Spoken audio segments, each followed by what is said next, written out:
She was a 44-year-old nurse, Cindy James, who'd reported over 100 terrifying threats and incidents in the years up to her death. But when her body was found, what seemed so obviously a sadistic murder wasn't obvious at all.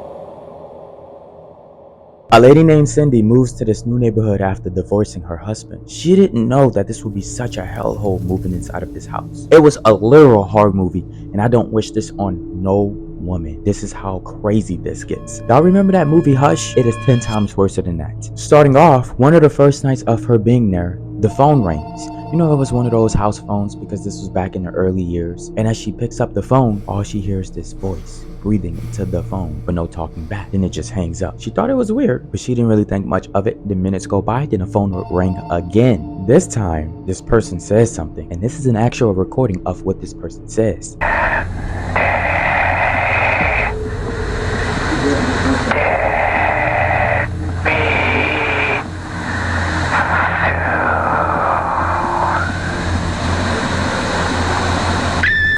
Now, she thought that this was just a prank. She didn't really think that this was so serious. So days will go by of this same thing happening. The phone will ring, sometimes deep voices, sometimes this person would threaten her, saying, "You will die soon." But then, she all believed it was real once this happened to her this following day. She was so afraid to tell me something.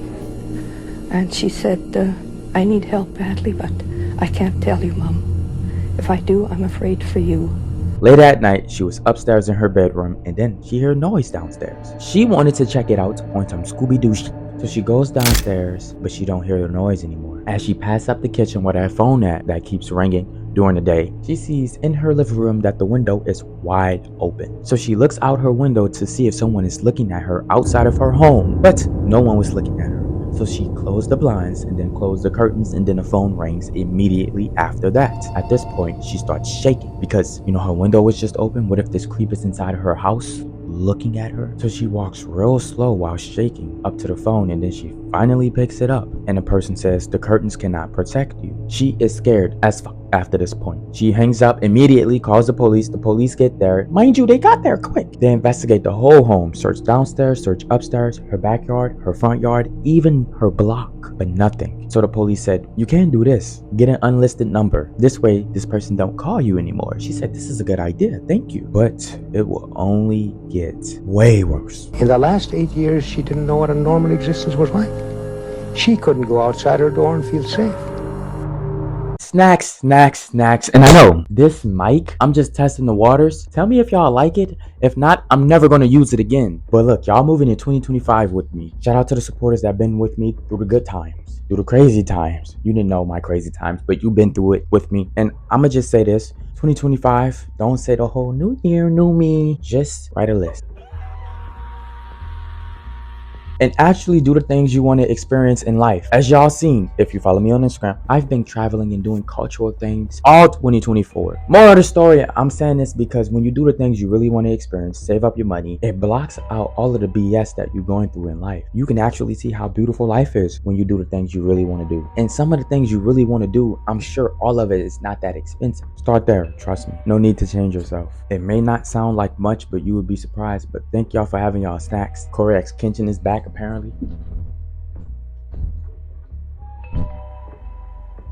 And this is a crazy video. Y'all already know what I'm about to say. GGYS. Go get your snacks. I just started off in your world. Now Cindy, thinking this unlisted number was a beautiful thing, it wasn't. Next day will go by, the phone would still ring frequently. And this started stressing her out bad. And I mean bad. So with the phones keep ringing and the threats getting even much more worse, she wanted to clear her head. She calls her friend, one of her close friends, and they go out to eat so she can just forget about all of this. But when they came back, it was at nighttime. She noticed when she got to her house with her best friend that her front door, the glass is broken. It's one of those stupid doors with the glass, meaning if you break the glass, all you have to do is reach your hand through the door, unlock it, and then open it. I don't know why important doors have glass on. It makes no sense to me. And then they try to make the glass doors more modern, like get rid of this glass BS. Get rid of it. So as she noticed this, she tried to twist her doorknob. Of course, it was unlocked, and she goes inside of her home with her best friend, but just in the entry of her home.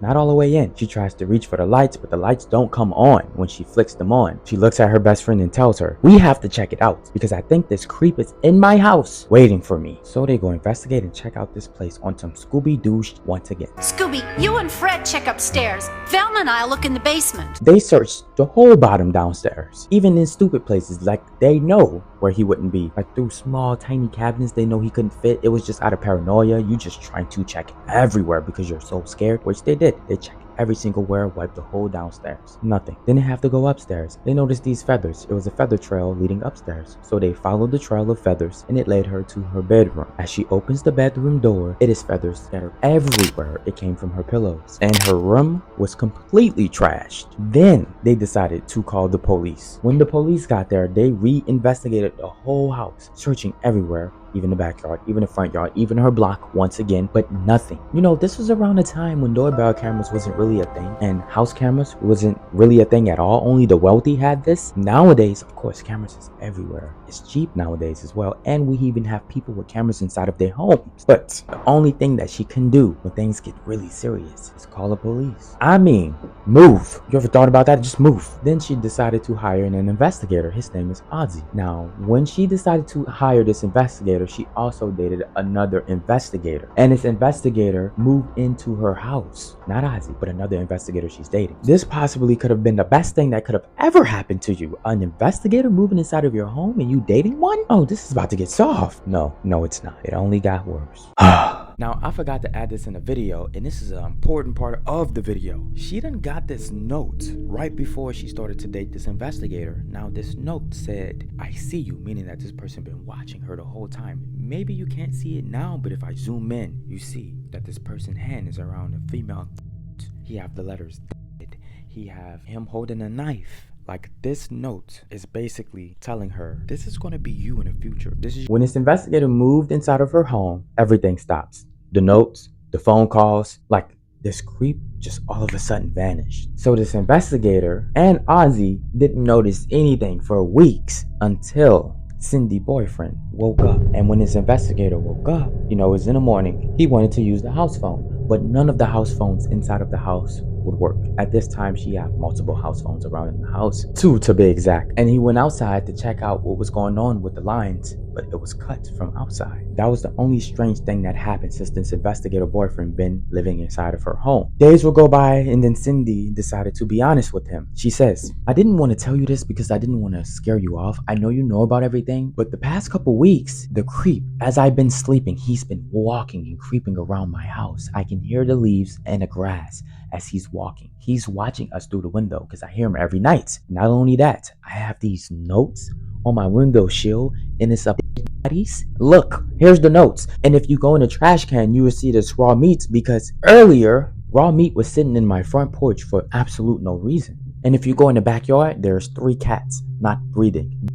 I'm telling you, this person is messing with me, and I don't know why, and I don't know who this is." Yes, Cindy was really stressed around this time. Then this investigator boyfriend decided to have a serious talk with his girlfriend Cindy, with other investigators around. And they say, "Look, Cindy, the past couple days, weeks, months, and even years, yes, this has been going on for years. In the last 8 years, she didn't know what a normal existence was like. She couldn't go outside her door and feel safe. You've been saying all of this strange activities been happening, but we really don't have no evidence of anything. If you would have never said anything, we would not know anything. Not to mention, Cindy, we do have a police watching your house, and every time a police watch your house, they see nothing. You ever thought maybe that this is all in your head and you just extremely paranoid for some reason?" This pissed Cindy off, like real bad. She broke up with that investigator boyfriend. She moved. It took you that long? You should have been done that. She moved inside of this new neighborhood, far away from this other neighborhood, and she wanted to start fresh, brand new. Now, as she was living inside of this new home for some days, one of her close friends named Agnes wanted to show up to Cindy's house because I guess Cindy and her planned on, having a chat at her house, drinking some coffee or tea. So as she came late night, she walks up to the door. She knocks, rings the doorbell. but no answer. You know, they're close friends, so she just twists the door knob and the door is unlocked. So she walks in, it is pitch black. She screams out for Cindy, but Cindy is not answering. And then she finally sees Cindy. She's laying on the floor. She walks up close to Cindy and luckily, she's breathing. She had this black scarf thing around her neck and it left a mark on her neck. So Agnes turns around and turns on the light and Cindy is looking at her with these big eyes, staring in her soul. It's because Cindy is real scared of what just happened. Agnes said, "Can you tell me what is going on?" And Cindy said, "Yeah. So I was in the backyard and, I have this bush in my backyard and this creepy person with a mask jumped out of the backyard bush and attacked me. He put this black scarf thing that you see right here around my neck and I started to lose conscious and it all went black. And then I woke up seeing you." They called the police and every time the police came, they really couldn't find no evidence of anything. Only what happened to her neck and only because she said something. If it wasn't for that, they couldn't tell if any of this was true. Now, this person is either really, really smart and is making it so unfortunate and making it seem like she's absolutely insanely crazy, paranoid. Or two, yes, she's extremely paranoid and going crazy. The next day, she would walk. She had this certain walking trail that she always likes to walk. And as she's walking home, she noticed a cat was laying down, lifeless. And as because she has to pass up the cat. As she was passing up the cat, she's watching it like that and she sees a note. What's been going on in her life, out of curiosity, she noticed that it said, "You're next" on this cat, on a note. So she just keeps on walking. She decided to hire a whole nother investigating team because she really wanted to get to the bottom of this. And this investigator actually went all out. But before we go to him, she decided to call the police just randomly and say, "Can y'all please watch my home? Surveillance me?" The police did exactly that. They will have a police watch the home, the in blocks, and even in front of her home, sometimes even her backyard. But when the police would watch, nothing would happen. When the police would leave, something would happen every single time. The police got tired of her sick games because they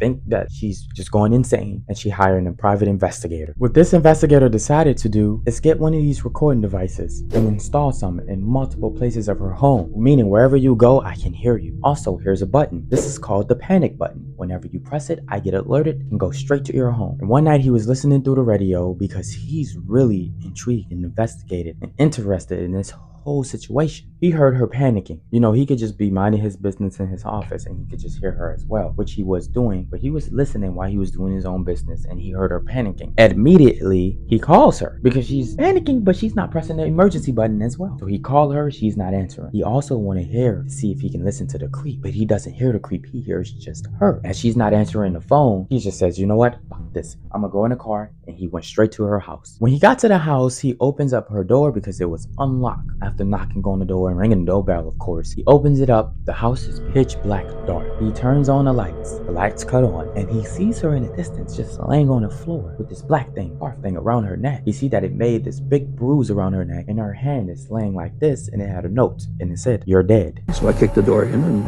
entered. I found her in the kitchen. I found her lying in the hallway where the radio was. I checked for a pulse. As far as I was concerned, she was dead. I saw the knife through her, and there was a note on the knife stating, "You dead," or something along that line. Nobody could have done that to themselves. Her still being unconscious, he picked her up, brought her in her car, and took her to the hospital. When she woke up in the hospital, she said, I don't know what happened that night. I just felt this injection that went inside of my arm, and something was around my neck as well, and it just went black. So the next night, she didn't want to be alone this night, so she called two of her other friends. It was a guy and a girl. Now, they sleeping all in the same room together, thankfully. No need to be splitting up. Y'all did too much Scooby-Doo stuff already. In the middle of the night, Cindy friend, the girl, she wakes up because she hears a noise inside of the basement that she has. She wakes up Cindy and the other guy and say, "Do y'all hear that?" They all agree and say, yes, I hear that. So they go downstairs and they go check to see what this noise out. Okay, yes, we're back on the Scooby-Doo. But thankfully they was on the Scooby-Doo stuff because it saved their life. Because when they went down in the basement, it was burning into flames. They such in a panic, they run out. The first person to run out the house was the guy. And the guy noticed that it was this creepy man dressed in all black looking directly at the fire, just looking at it. And then the friend on the other hand, the house is on fire. He's trying to wave this guy down, call the police, call the ambulance, call the fire department. But this person just walks off, don't acknowledge him at all. In his head, he's like, that's strange. So he tell investigators eventually, like, yeah, there was this man with the fire. He was just watching the house. But nobody to this day know who that man was. But that was strange. The house didn't burn completely down, but it did burn a good bit inside. Because one of the neighbors ended up calling the fire department, and the fire department came to basically save the rest of the house. Also, the fire department came out and said that this didn't start accidentally. It was purpose. And as investigators investigated this whole house, because this was serious. Like, her case was really serious around the neighborhood for investigators. So they took their time to investigate this fire, and they noticed that it didn't start outside the house. When the fire started, that means someone was already inside of the house, and there was no signs of break-ins, nothing. And the police said,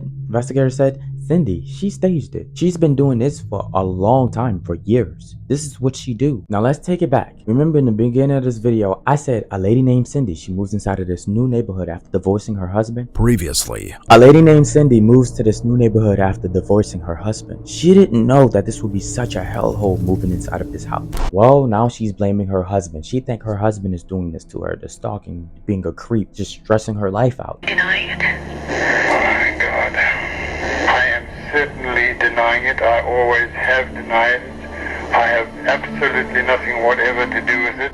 But the investigators went to investigate the boyfriend. They also know, well, the ex-husband. They also noticed that he actually been going through the same stuff. Not only that, he had a alibi. He was cleared. Long story short, it was almost impossible for it to be him when the investigators was investigating him and questioning him. Then there was this one following night. Agnes, that friend, again, you know, she just had this feeling to go check on Cindy. And I always say this. I haven't said it in a lot of my videos recently, but I've been saying this if you've been watching my channel often. Girls is blessed with this feeling, this gut feeling. You know, we all have it, but I feel like girls have this feeling even much more. Like, their intuition is really, really good. And this is why moms know when things happen to their kids or their family member. Like, it's a gift. It really is a gift. Agnes, out of nowhere, just wanted to check on Cindy. She goes up to her house, knocks on her door, rings her doorbell, doesn't answer. You know, them being close, she opens up the door and goes inside. It is dark. She flickers on the lights do not come on. But inside of this dark home, she still screams out Cindy's name, still search for her, can't find her. The police come, even knowing that Cindy always play games. At least this police believe. The police come and they searched her house still. And this time there was a little twist. As the police is searching the home, upstairs and downstairs, backyard and front yard, just overly checking the home, Cindy is not inside of the house at all. She's gone. Matter of fact, days will go by, no one knowing where Cindy at. She's missing. So no one can't find Cindy for days. Her car is gone and she's gone. They believe that this creep maybe kidnapped her and done something to her, keeping her somewhere, until her car was found at a grocery store parking lot.